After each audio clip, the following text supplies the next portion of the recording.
Welcome to our weekly Q&A show where we answer submitted questions live on YouTube on Tuesdays at 2 p.m. Well, hello and welcome to our Tuesday Q&A show. It might just be me today. Steve might make it. Aaron's teaching at guide school. Freshy Fresh might even join, but I'm just here by myself probably. And this is a show we do every Tuesday to answer questions that people have to ask us via email.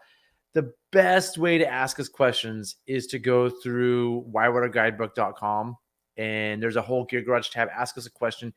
If you ask it that way, it gets cataloged. We put it in the system. If it gets Facebook messaged or emailed or Instagram messaged, those things get lost sometimes. So when we get busy, they get kind of swept under the rug accidentally. So whitewaterguidebook.com is the best place to ask questions. And with that horrible intro to the show, let's get started. Oops, there we go.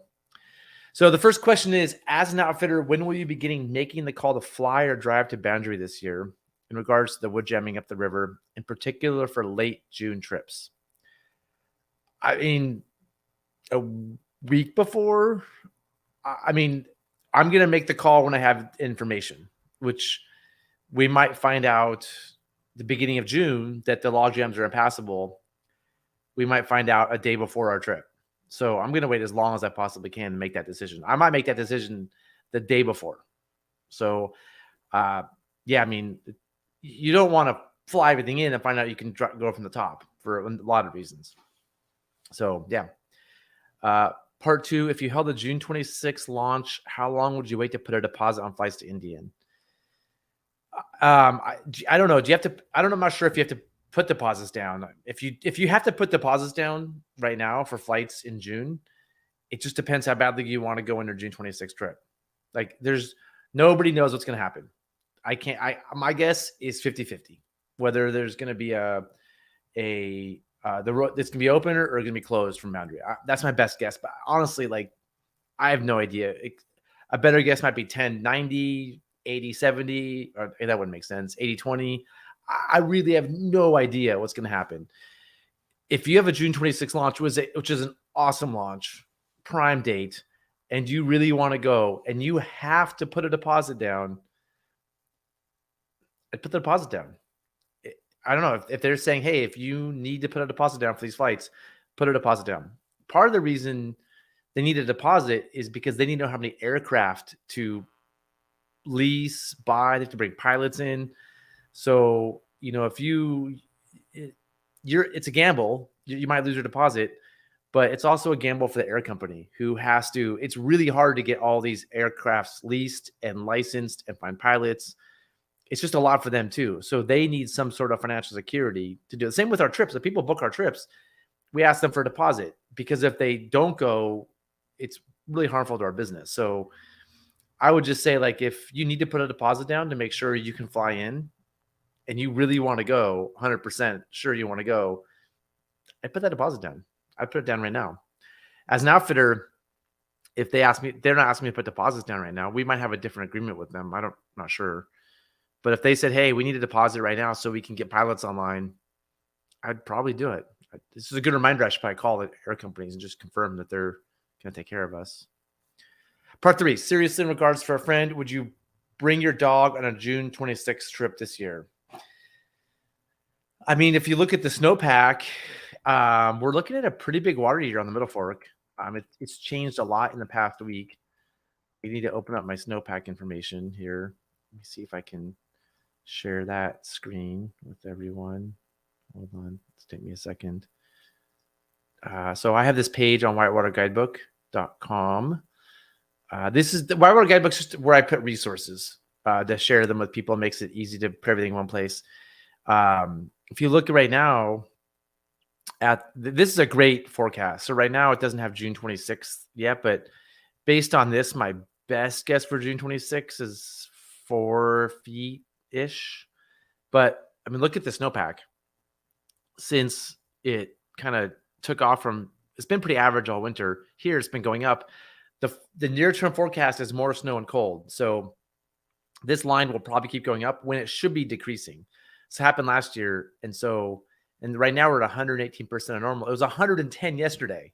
So as soon as we get more snow when we're not supposed to and it stays cold, this number will go to 140, 150, 160 if the trend we see right now continues. So going back to the original question, June 26th, like I don't know what the flow is going to be. So at high water, you don't want to bring a dog. At medium water, you may not want to bring a dog. At low water, you may not want to bring a dog. This is the question here too is, should I bring a dog on a river trip? Which I love my dog. I don't bring my dog on river trips because I love my dog. There's so many reasons you shouldn't bring a dog, like rattlesnakes. What if they run away? What if they get hurt? Like, are you willing to call in a helicopter to evacuate your dog? Ask yourself that question. Are you willing to pay for a helicopter to evacuate your dog? Are you willing to ask somebody else, please fly a helicopter into the wilderness because my dog got bit by a rattlesnake? Like, ask those questions. Helicopters are unsafe. You're asking somebody to fly a helicopter in the wilderness to protect your dog. Like, how much do you love your dog to take him in this place where there's not immediate medical care? I think those are important questions to ask yourself. I've had a friend on a Hawaii trip have their dog run away, and they had to leave their dog. The dog eventually came back. Another party found them. They got the dog back, so it ended happy. But imagine the stress if your dog chases something and runs away. What do you do? So I'm going to suggest people probably shouldn't bring dogs on river trip anyway. Or if you do, just how much do you love your dog? Like if they break their leg, what are you going to do? If they fall off something, if you get a big cut, like, are you going to just hope they're fine over the next few days? Are you going to fly them on a helicopter? Are you going to evacuate them? There's a lot of questions. There's a lot of things that can happen to dogs on river trips. I don't think people think about that much. If they fall in the water, like, do you have proper safety stuff? There's so many questions. I'm not going to get into it, but like, I would really question bringing a dog on a trip anyway. I did the cost of a deposit trip cost. It was less than $10 a person. It's just deposit for the flights. Yeah. I mean, I don't know how much they're asking for the deposit for the flights. If we go back, I don't know how much it is, but it would certainly be a bummer if you've waited 10 years for your middle far permit and you got a prime date on June 26th and you couldn't go because there's no flights available, which is a very realistic thing. If we're all flying in all the trips, that requires a lot of airplanes, a lot of pilots that currently don't exist in Salmon, Idaho. I'm sure they're ramping up for the possibility, but the people who care the most about this question are the air companies, because them going from not flying anything in to flying everything in is a massive difference in terms of staffing and equipment. And these are airplanes. These are things that require certification and maintenance. And yeah, anyway, back to the dog thing. Like, I wouldn't bring my dog on June 26th, even at 4. I mean, maybe at low water, but not at 4 feet or 3 feet. What if you better have some really good boating friends who are doing proper spacing and everything. So, and I'm sorry, I'm on kind of a rant today. Maybe I should put my I brought my Aaron glasses just in case it got a little weird today. Okay, I'm going to move on. Let's see. What's next? Lightweight coolers. There was a nice chat last week about coolers. Thank you. The Canon cooler you showed was 64 pounds empty. All the new coolers are so heavy. Yeah, they're heavy. They also are insulated. So that's your trade-off. Do you want insulation or do you want weight? You can't get both. The old coolers are all really light, but the ice wouldn't last, or you have to bring a lot more ice. So it's a trade-off. Do you want them to work or do you want them to be light? Like, it's one or the other. Anyway, I would like a cooler that can move on my own. What is the best and lightest multi-day cooler? You don't get both. You don't get the best and lightest. You don't get best and lightest. You get best or lightest. You don't get both. If you're asking what is the best compromise of weight and performance, I don't know. Because it's either like cheap cooler you get at Costco or I don't know, wherever. Like, just, you guys know the cheap old coolers that we always had. We had them. We've all used the old Rubbermaids, the old Igloos. It's that or like Yeti style cooler now. There's not an in between. They either work and they weigh a lot or they don't work very well and they're light. I would say a better solution is to go simpler on your food. Like, maybe if the weight of the cooler matters, depend on coolers less. And so my friend Lacey has a book called No No cooking with no coolers. She has a website. I think it's nocoolers.com. I don't know if you Google Lacey. I'll just do it right now. I'll go back to this. I'm gonna Google Lacey no coolers. Let's see what comes up. Boom, right there. Nocoolers.com. I was right. So Lacey has written an entire. She's a whole. Look at this. This is amazing. All these different things you can cook without coolers. Here we go. 10-day menu, gluten-free, dairy-free. I bet there's no coolers involved. Maybe there is, but she has a book. Yeah, see, it says in the upper right-hand corner, Kick the Cooler Habit. Vegetarian camp without coolers. Camping without coolers too. Camp without coolers or stoves. The moral of the story is, like, if you're worried about the weight of the coolers, either like bring some burly people that can carry heavy coolers, or bring less food. Bring less food that needs to be refrigerated. And there are so many options you could do without having a cooler. Like when I go backpacking, I don't bring a cooler, and I'm super happy. But if you need to have, I don't know, your filet mignon and all your beers and your cocktail ice and all your things, you probably need the good coolers. Yeah, hopefully I'm being nice today. I feel like I'm not being as nice as I could be. I apologize to everybody if I'm on a rant today. Okay, here we go. Hopefully that answers that question. Tin Cup Creek. I was wondering when you knew about Tin Cup Creek. I'm going to try to get in there this spring, summer, either via Gold Basin or the end of the Tin Cup Creek Trail. Do you know if anybody's attempted it? Cruiser said he tried to hike in with Hatcher via the Illinois, but didn't make it. Just wondering. Yeah, so I know a lot about Tin Cup Creek. Let me see if I can find a map. So this is probably the last unpaddled creek in the Kalmiopsis. And I'm going to attempt to bring him a map of this and talk about it. And what I actually paddled with Joseph and Hatcher right after they tried to hike in. So I give you what I know here. So do I have this up right now? I'll switch. So here's a map. And first of all, let's find Tin Cup Creek. It's going to take me a minute. There's the Chetco River. There's the Chetco River. There's Vulcan Lake. There's the Chetco. Okay, so got it. So we're looking at Chetco. And a lot of you probably can't see this, but a really cool thing of note here. Hopefully you guys can see this map. Yeah. So you can see, if you look at the north end of the map, that's the Illinois popping down. That little, or it kind of comes down. That's South Bend on the Illinois. That's right above Greenwall. And then you can see the Chetco River on the southern part. And in between South Bend, in between South Bend, which is here, and the Chetco River, which is here, is this creek called Tin Cup Creek that goes in between. And one way to access it is to float the Illinois. This is what these guys did, is they floated the Illinois and they tried to hike up over. There's a pass there. I forget what it's called. It's labeled on the map as a pass. Let's see if it's on this map. No. If you get like let me see if I can get a different layer in here. Terrain. Oh, it's not labeled here either. But if you look at this, so here we're at South Bend right here, and this is Tin Cup Creek, and this is the Chetco River down here. So if you go down South Bend, you could consider hiking up, just bushwhacking up and over this ridge down into Tin Cup Creek. And that'd be a way to paddle part of Tin Cup Creek, which would be pretty cool. The other option is to hike into Gold Basin, which is up higher, which is this area up here. But you'd have to drive to Chetco Pass if you start down here at Swinging Bridge. The first time I did Chetco, we hiked up. It was like, I don't know, 5 miles up a few thousand feet up with kayaks to here down to the Chetco. But then you'd go by Pearsall Peak and then the Gold Basin. It would be an epic hike. If you could drive to Chetco Pass, which you can when things are not wet, that would make the hike not as bad, and you could get into Tin Cup Creek that way. Anyway, it's I don't know anybody who's like, oh, here we go. It's called Tin Cup Pass. Yeah, okay, cool.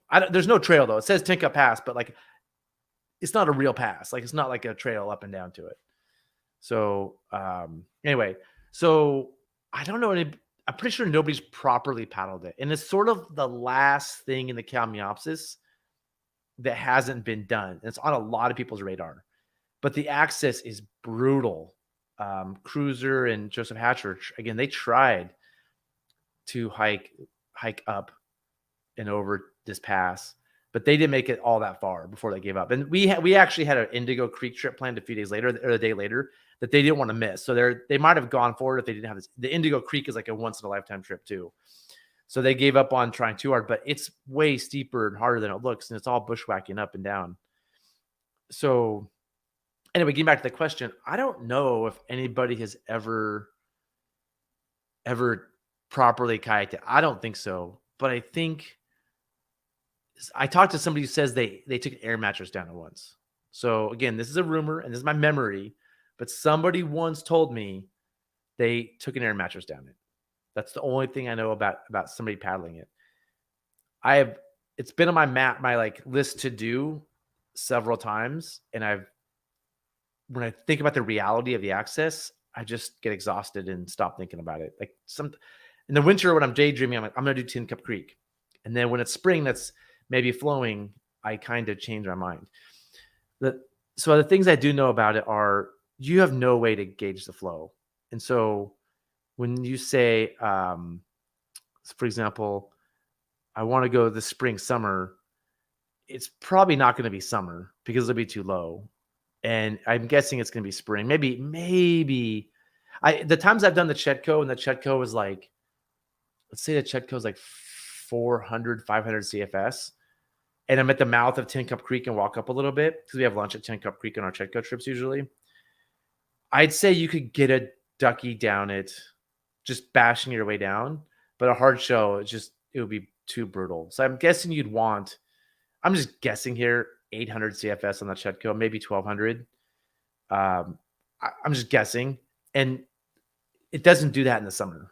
It just doesn't. Like you're talking winter through maybe a little bit of May when that flow is going to happen. In a hard shell, if you're going to do like a ducky, do like a back raft or something, which would make a lot of sense. I think you could go lower if you're willing to portage a bunch and just kind of bash your way down it. But in a hard shell, I don't think it's going to go. So anyway, hopefully I answered some questions about Tin Cup Creek. It would be amazing. When you see right down here where it comes down and meets the Chetco, which maybe you have, it's so beautiful. It's really beautiful. And it'd be so cool to check it out. And I've walked up it a bit and I'm enamored by it. I really want to do it. But the access is pretty tough. And there used to be some trails from Gold Basin that took you out on this ridge out here. From somewhere out here. There used to be some trails here, and there was historic trails that went up Tin Cup Creek that some of them the Siskiyou Mountain Club has restored, and some of them they haven't touched. So as the Siskiyou Mountain Club restores more trails there might be better access to hike into it, either from walk in from the bottom up potentially as a possibility. But man, yeah, this question caught my attention because it's such a cool question, but it's complicated to answer. Okay. What about bringing a soft weight? Like going back to our cooler question. What about bringing a lightweight soft cooler to ferry food from shore to the heavy cooler? Yeah, I see what you're saying. Like if you have a cooler, maybe this will solve the problem. Like you don't need to take the cooler off your boat every day. So, I mean, lifting a cooler is you just on day one, you put it in your boat, and on your last day, you pull it out. So if I wouldn't be pulling my cooler out of the boat every day, I would definitely be ferrying food back and forth. I've never, that I can remember, ever pulled a cooler out of my boat during a trip. They're so heavy. It's a lot of work. A drink cooler, maybe a small drink cooler with drinks every day, but a full-size cooler, no. So I would, get a cooler and then get food as needed, or maybe get a small, like, soft cooler, to have it to carry it back and forth to the boat. Maybe if that helps. Now, you might be thinking, oh, well, on the Rogue River, we have to carry our cooler up and put it in the bear fences. You don't have to. I mean, we don't, as outfitters, it would be insane to carry our coolers up in those bear fences. It's way too much work and to break your back. Just get a bear-proof cooler. I mean, lock it if you need to. Get a Yeti and just lock it if you need to. So, I mean, bears getting into coolers, I don't think is a major thing that stresses me out that much. And the new coolers, if they get on your boat and try to get into them, they won't. I would solve the bear problem a different way than those those little electric fences. If that's the issue, just you're carrying it up every day. Okay. All right, next question. Hello, my friends and I want a river permit for the Middle Fork this August. Unfortunately, our person who was going to row just had to bail due to work. Are any of your guides available for hire for a week-long trip? If yes, how much would this cost? If this is not something you guys offer, can you please refer me to somebody who can? Thank you for your time. So a couple things. That's a bummer your friend bailed. And if you have to cancel your trip, that's a bummer. I'm sorry. That's awful. Unfortunately, on a private permit, you can't hire people to help you. Like the idea of a private permit is that you have the equipment and the skills to get yourself down the river.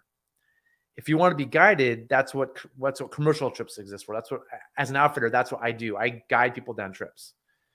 So you can't you're not allowed even to hire somebody to go on a trip. Your trip as a private permit, a non-commercial permit, is supposed to be a shared expense trip where every member shares the cost of the expense equally. So you definitely, like, somebody isn't even supposed to go for free, right?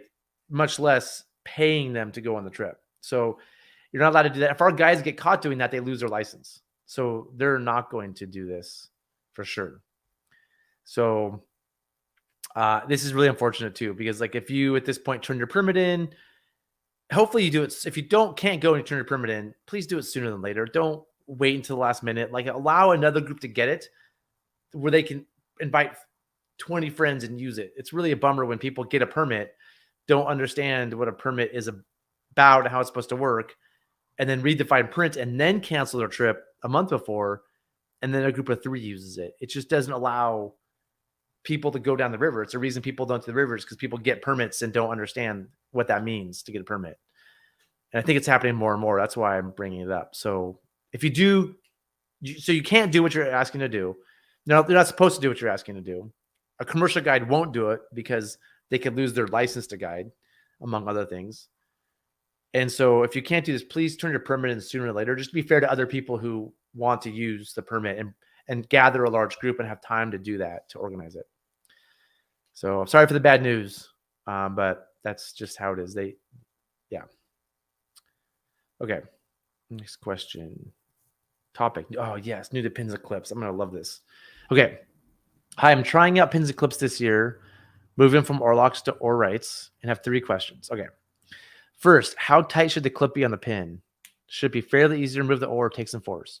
It should take some force. Yeah. It's going to hold you in the boat. So like when I put it in, I have to go like hit it really hard. It takes my arm to like jam it in.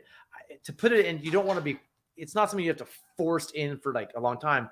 It should be able to be something where you get it close and just go bam with a good solid hit and it locks in.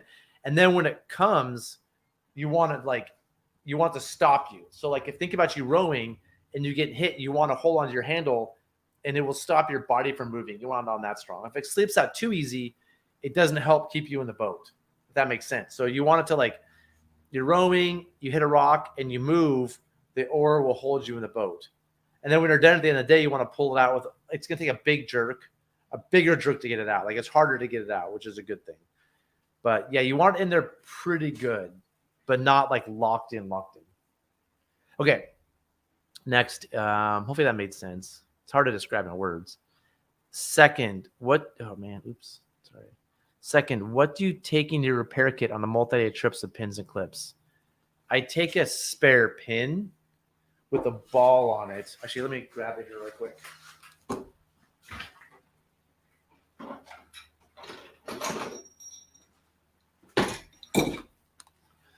Okay, so it depends on the pin you're using. This is the one that Aaron and I argue about all the time, which, man, how relaxing is it that Aaron's not here today? That's kind of a treat. Okay, Aaron's teaching a guide school right now, his Lake Tahoe Community College guide school. So this is a pin. I just bring this with me, right? And so these balls, as Aaron's noted off, do come off. If you use a split ring on them, they'll stay on. But if it's a multi-day trip, I'll probably throw in an extra ball too, because they can fall off, or if it broke, you kind of need the ball. Don't tell Aaron I said that I bring a spare ball. He'll point out that they do fall off. They can, but it's not likely. So I bring this, and all the pieces, has extra bolt and everything. One pin is probably enough. And then I bring an extra one of these things, but separately. So I just lay it flat in my repair kit, because this on its own can crack, especially if it's been in the sun a bunch and it's old. This can crack and break. Or if you hit a rock really hard, the force of the ore will hopefully break this before the ore. So I always have a spare one of these things with me too. And make sure you use the hard ones. Don't buy the NRS ones. They're not good. So I bring this. I also am a big fan of spare ore towers. Like big fan, especially if you're doing something low water where if you flip and your ore towers are bashing on rocks on the way down, I would definitely bring spare ore towers. I recommend spare ore towers. Okay, so cool. They answered that question. Oh, looks like there's more. Lastly, as someone who never feathers the ores, are there any advantages of ore rights over pins and clips? Okay. The only advantage of ore rights is that it allows you to get away with bad ore management. And so if you're sloppy in the way you row and you don't have good ore management, the fact that the ores can come all over the place with ore rights, like it's not going to really punish you if you have bad ore management. It's going to punish you a little bit, but when you're rowing with ore rights, the ores can go across your chest and do all kinds of things and flip up and hit rocks and get taken out of the ore locks. With pins and clips, you have to have good ore management. When I say good ore management, you don't use your downstream ore. You ship correctly, which shipping correctly is handle back, blade forward. Pulling the ore across your body is not a technique. It doesn't have a name because it's not a true technique. It is bad form. Pushing your handles forward, some people give it a name. It shouldn't. It's bad form. There's one place I know of it makes sense. So like if you push your handles forward a lot, you pull them across your body, you do things that I would, and you use your downstream more, you do things I would consider as bad ore management, sloppy ore management, the ore rights will empower you to have sloppy ore management. And if you need to have that sloppy ore management, stick with the ore rights. If you can properly ship ores and you can develop good ore management, the pins and clips are superior in every way, right? But you have to have some proper ore management skills. Cool. Hopefully that helped. All right. GG email. Okay. I live in Central Oregon. I have a suggestion for a Gear Garage topic: how to paint a durable name on your boat. I'm not an artist, so not how to. Yeah, so the paint to use depends on your boat. So like, if it's all I know about this is if it's Hypalon, you want to use I think it's called Geico Flex. But if it's anything but Hypalon, I have no idea. So unfortunately, I can't do that topic. Not as exciting as some of the gear segments, but individually adds character to the spiritual pursuit of river exploration. Yeah, like unfortunately, I'm not an artist, so I can't help you with that one. Okay, other days for topics. Build your own river table and save $350. I don't know how to do that either. I'm not a carpenter. So yeah, I don't know how to do that one. So I can't do that one either. I'm really sorry. Okay, neoprene versus dry suits. Man, Aaron and I have hammered this one on previous episodes of the live show. I'm just going to tell you really quick. A dry suit's going to keep you. They're both great. They're both going to help you with cold water immersion. They immediately fall out of the river. Your body can have some sort of cold water immersion reaction that can be dangerous. And so they're both good for that. A dry suit will provide you more comfort. You'll be warmer during the day. A wetsuit, you'll be a little chillier during the day.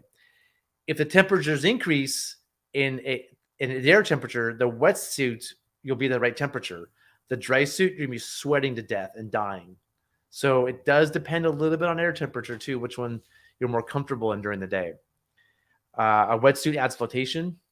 A dry suit has maintenance issues. Like if you break a zipper, you get a hole in it, it can become a hazard. And so I think dry suits are really great for a lot of reasons. But there are maintenance things. Gaskets break, zippers break, they get holes in them. And I only say this because I see it happen all the time. And a dry suit going from a piece of safety equipment becomes a hazard. So I wear a wetsuit as much as I can if the air temperature allows. But I wear a dry suit, 80 days a year too, because we boat here in the winter. Hope that answers that one. I could do a whole Gear Garage about it too, but Aaron and I have hammered this one on previous live shows. And dry box. Okay, also dry box options. My recently purchased Eiler Expedition case works amazing, and there's lots of options now for overland travel that work for rivers. Awesome. I don't know anything about them, and it's really hard for me to do a video about dry box options without actually having the dry boxes. I have to go buy them, test them. So unfortunately, I'm not an expert on dry boxes either. But I get the impression whoever wrote this email knows a lot about all these things. I'd suggest you start a YouTube channel and make these videos. Like, I have no idea how to build a table in Safe 350, but I'm guessing you do. And like, I would love to see that video. I'm just the wrong person to do all of these videos because I either don't have the equipment or knowledge. Okay, anyway, I'm also wondering if you'd please recommend a community boating group here in Central Oregon. I'm finding it harder to enlist friends to go on spur of the moment rigorous trips, so I need to broaden my horizons. Given the snowpack, I'm hoping to get out on the Crooked and or Illinois this spring. Thanks, Gear Garage. Yeah, thank you. So I don't know of any like community boating groups in Central Oregon. I know a lot of people in Central Oregon wanting to meet other people in Central Oregon to go boating with, like a lot of them. But I don't live in Central Oregon. I live in Northern Oregon, and I'm not aware of any groups. Somebody could start the Central Oregon Boating Club and have like monthly meetings at a pizza place. It'd be awesome. I think a lot of people would appreciate that. But I don't personally know of those groups or a Facebook group or anything. My best guess is there's got to be some sort of Bend, Oregon Facebook group or Central Oregon Facebook group for boaters. But yeah, so the Crooked, somebody told me the reservoir's low and they don't think it's going to run this year. Somebody just told me that. I don't know if it's true or not, but the Crooked is awesome. Yeah, in the Illinois, everybody out there is looking for people to do the Illinois with. Like, I get a lot of people asking to connect people who want to do the Illinois together. And, that's the hard part of the Illinois, is finding a solid crew to go with. So anyway, thanks for that note, Sam. And yeah, that's the last question. I don't see any questions and comments. Before we go, I'm going to share one video with you. And we've been doing classes. Let me turn the audio down on this. We've been doing classes for the past month. And there's this technique that Aaron and I used once to flip a gearboat. And Aaron's used it more than I have. And I've used it once in the field with Aaron. He flipped on the Illinois, and we used it. It was like really shallow, swift water. And so other flipping techniques wouldn't have worked.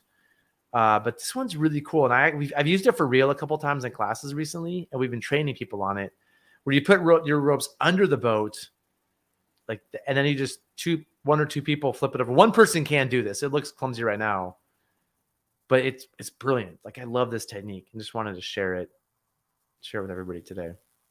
Okay, I have one more question.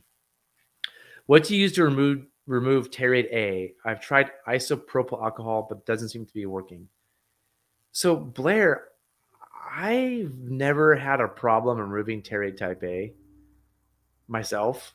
I feel like type A doesn't leave a residue, but type B does. And maybe I'm wrong here, but that's my understanding.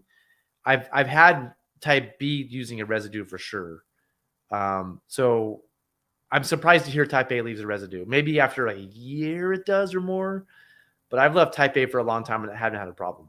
So it could be type B, but regardless, to clean your boats, depending on your boat, Blair, remind me what kind of boat you have. Oh, you have a wing, right, Blair?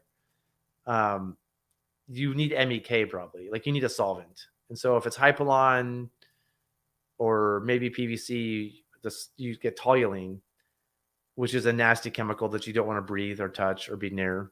In the terms of a urethane boat, like a Moravia, a Wing, a Sotar, the solvent's MEK, which you can buy toluene at the hardware store. I'm not even sure if you can buy MEK there. I'm not sure where you buy MEK, but that's the solvent. Oh, for the Jimbo. But that'll be MEK. But I'm dying to hear, where'd you put a hole in your Jimbo? Where were you, and how'd it happen? Because I've abused ours and haven't had to put a hole. I don't think I put a hole in one yet. I'm kind of curious. They are a thinner material, so they're more susceptible to holes than a regular raft. But the two questions I have there: where did you do it and how? And also, are you 100% sure it's type A? Because I've never heard of type A leaving a residue, and I would love that's information I could use if it does. So here we go. Here's some more information. Don't use MEK to clean the boat. It's a solvent. Okay, cool. Good to know. Michael, what would you use to clean it to get the residue off? I mean, MEK is going to get the residue off. Like if I'm going to do a patch, I'll use MEK. I've been taught if I'm going to do a patch, use MEK to clean the area before I patch. That's why MEK comes in repair kits. So what would you use other than MEK? I just got done with the subway and it seemed fine. It just got done. I'm confused about that comment. But Michael, if you can tell us some other solution. We've been doing repair classes here. I don't have it. We have a thwart with 2 terrate repairs. And I have one piece of terrate I tried to pull off the other day that had been there for a year, and it left a nasty residue I haven't cleaned off yet. So I need to do this too. Okay, yeah, that's what I mean.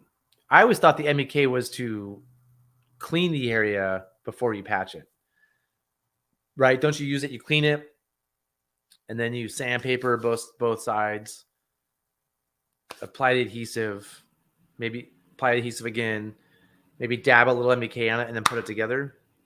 Isn't the MEK to clean the surface originally? Is that right? Or maybe it does something that's important for the repair. Yeah, I mean, that's all we got as MEK. Just use a little bit of MEK. Just be really sparing with it. It will get the stuff off. It might degrade the material a little bit, but yeah. Or call Wing. I think that's what I would do, players. Just call Wing and be like, hey, how do I get this terrate stuff off? Yeah, okay, that's it. Yeah, so that's the thing about this is a great example. So urethane boats, Sotar, Wing, kind of Moravia. When you roll them, you should put them in a bag because corners pop up, and in transportation, that's how these boats get tears. It's like they get transported, and those corners that pop up get rubbed on something. So, like again, Wing, Sotar, Moravia, bomber fabric on the river, super strong. I think the least likely to puncture, but when they're rolled, they're very likely to puncture. So, you really want to be putting any of these urethane boats in bags if you can, or at a minimum, just be really thoughtful about how you place them in your vehicle so they're not just like rubbing against things for 1 to 100 miles. Yeah. Here we go. I tried to use MEK to clean the area, but it resulted in significant. I think PVC is different. Yeah, like I don't remember what the solvent is for PVC. I feel pretty good about using MEK on urethane boats, having done it a bit. But an old PVC boat is already falling apart. So PVC boats only last 8 to 12 years in my experience. I mean, please don't get mad at me, PVC boat manufacturers, but you don't see many 12-year-old PVC boats out there. They don't last that long. They just sort of fall apart. So I think adding MEK to a PVC boat just accelerates how fast they fall apart. So I would bear my best advice. MEK to clean PVC boats. Okay, MEK must be the solvent, I guess. Can't remember what I've done a few PVC repairs, but I can't remember what solvent I used to clean it with. But I'm going to go back to here's my suggestion. Thank you everybody for your help. And that's why I love doing the shows, because I'm learning things as we go, and Blair's getting his question answered the best he can. Me putting all of this together to answer your question, Blair, I would call Wing directly or call Sotar, same material pretty much. I'd be like, what do you use to clean your boats? Maybe call them both and then compare answers. Do that because, yeah, just call them both. And I'm kind of curious what they both say. If I want to clean some terrate residue off my boat, what do I use? And I bet you the answer is going to be MEK. I'm super curious. So that's my best answer. All right. Well, thank you everybody for another fun Q&A show. Next week, I'm done teaching classes. So I will have a Tuesday Q&A show. We'll have a Friday show again. We're hopefully back on the Friday shows for a little bit before our Illinois trip start. And so if you have questions, please go to whitewaterguidebook.com, add them there. And yeah, that's it for this week. See you guys next Tuesday.